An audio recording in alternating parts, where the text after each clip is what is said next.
राहुरी तालुक्यातील चिंचोली फाटा येथे पिसाळलेल्या कुत्र्याने धुमाकूळ घालत नागरिकांवर हल्ला केल्याची धक्कादायक घटना समोर आली आहे। या हल्ल्यात साहेबराव राघोजी वाघमारे वय वर्ष 70 यांचा दुर्दैवी मृत्यू झाला असून आणखी 15 जण जखमी झाले।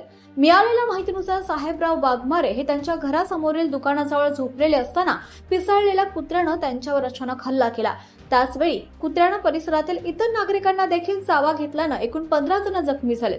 घटनेची माहिती मिळताच जीवनदायी अँब्युलन्सचे निखिल भोसले यांनी तातडीने घटनास्थळी धाव घेत गंभीर जखमी साहेबराव वाघमारे यांना राहुरी येथील रुग्णालयात दाखल केलं। मात्र उपचारापूर्वीच डॉक्टरांनी त्यांना मृत घोषित केलं।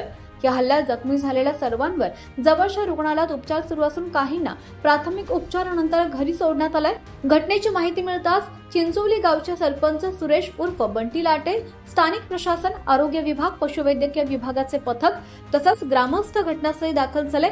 पिसाळलेल्या कुत्र्याचा शोध घेण्यासाठी मोहीम आता हाती घेण्यात आली आहे। या घटनेमुळे चिंचोली फाटा परिसरात भीतीचं वातावरण पसरलं असून भटक्या कुत्र्यांच्या वाढत्या उपद्रवावर तातडीनं प्रभावी उपाययोजना करण्यात यावी अशी मागणी नागरिकांकडून होतीये। आवाज जनतेचा, लढा सर्वसामान्य जनतेच्या न्याय हक्कांसाठी।